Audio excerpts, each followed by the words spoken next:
Hello, everybody. It is the American Doofus Show. Don't be a doofus. Sad news to report: multiple service members from the United States have been killed in Afghanistan at one of at least two, possibly more, suicide attacks have happened in and around the Kabul airport as evacuations were underway, as the United States has been withdrawing from Afghanistan. For those that watched our episode with Chris, we talked about it the night before it happened. We talked about it and it happened the next day. Chris messaged me and said, look for a suicide bomber, look for an IED to be planted, start shooting maybe IDFs, RPGs, surface to air missiles, attack SAMs. And then within a few moments of me getting that message from Chris, word came down. Actually, 3 minutes later, after I got that message, word came down that indeed attacks were happening. We do have a report showing what's going on as up to date as we can at the moment. At two different locations, the U.S. as well as other countries have been warning that an attack was coming from ISIS-K, the Afghanistan affiliate of ISIS and a rival of the Taliban.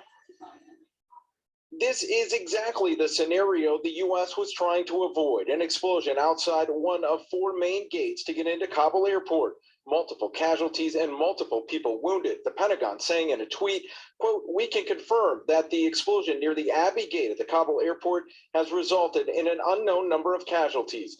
Despite the explosion, evacuation flights are still leaving Kabul airport. For days, we've seen thousands of Afghan and some of the 1,500 Americans still in country crowd the gates around the airport. For days, the U.S. has warned an attack was coming, even telling Americans not to travel to the airport, and if Americans were there, to leave." Before the attack, the Taliban used tear gas and rubber hoses to try and get people to leave the airport and go home. The president and military leaders have been warning for days the longer U.S. forces remain in the country, the more dangerous the situation for Americans becomes.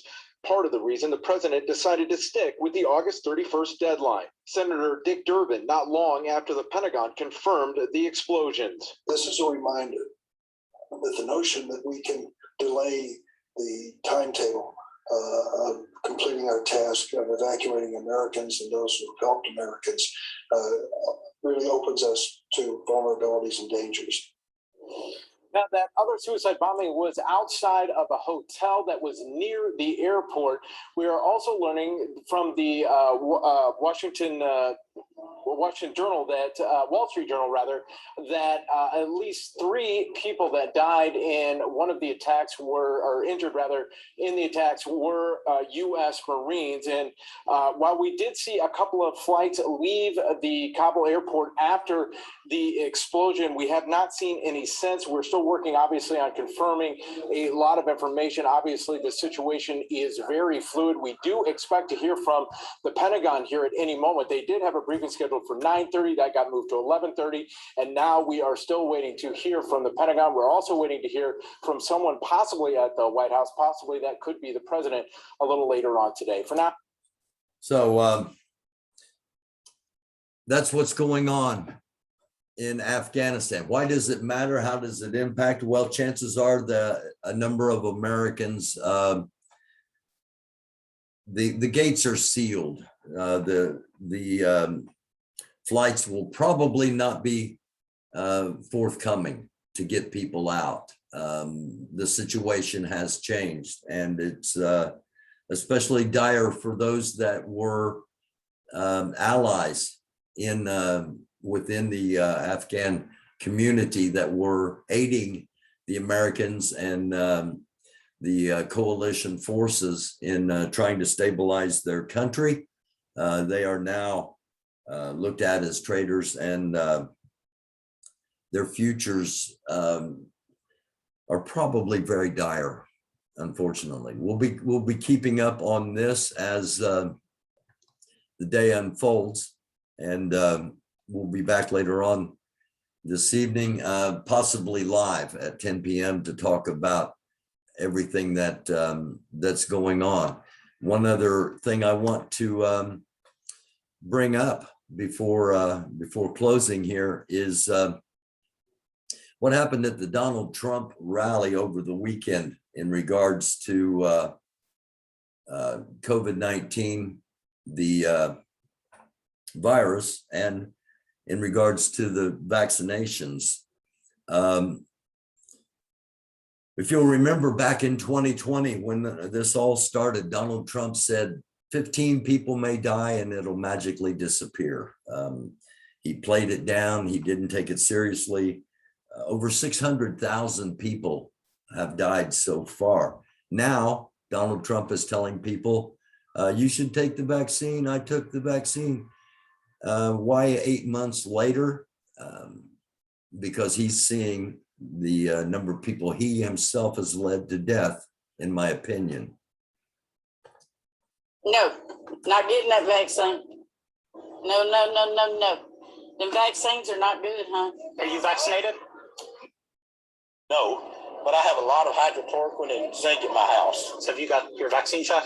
Nope, don't want it. No? Wait.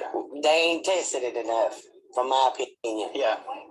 The Pfizer shot is about to get full FDA approval. Would that change your opinion on it at all? Not until they do a whole lot more investigating in on it. Yeah.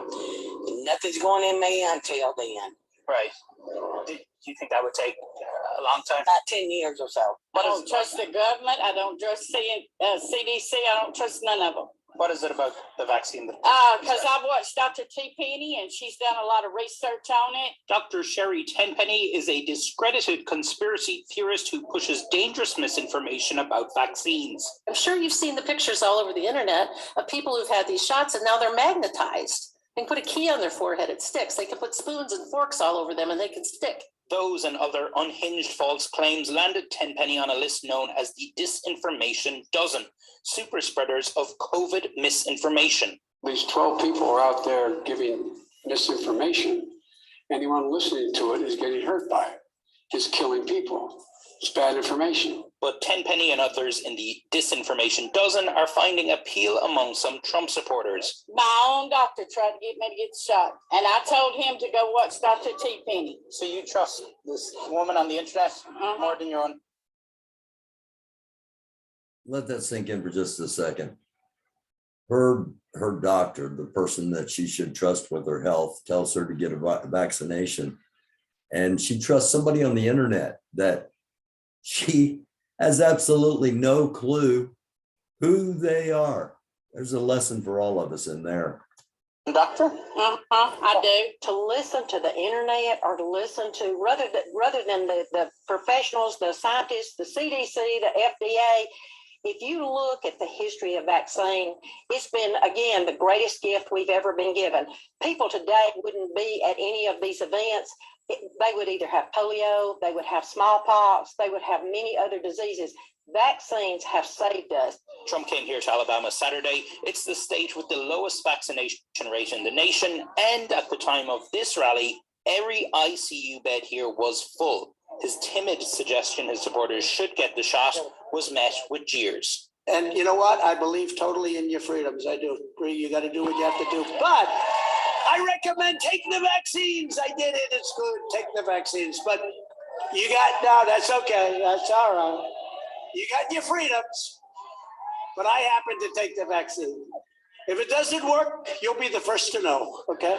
Trump got the vaccine, though. Yeah, they keep saying that. I don't know that.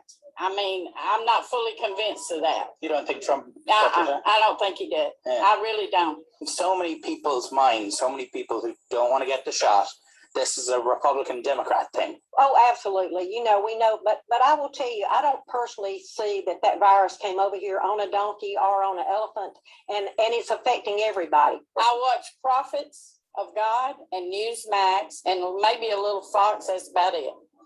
That's about it. Right. So that's But I've kind of turned away from news. I don't want to listen to it. I want to listen to what God's saying, what he's fixing to do. That's all I'm concerned about. I think it is time where God is separating the sheep from the goats. What are you? I am I'm a goat because I ain't a sheep. I'm not doing what they tell me to do. For those of us that have a spiritual side, separating the sheep from the goats. The sheep are the children of Jesus, and the goats are the satanic representatives. Just something to think about. It's the American Doofus Show. Don't be a doofus. Again, look for us live tonight at 10 o'clock. Until then, it is the American Doofus Show. Don't be a doofus.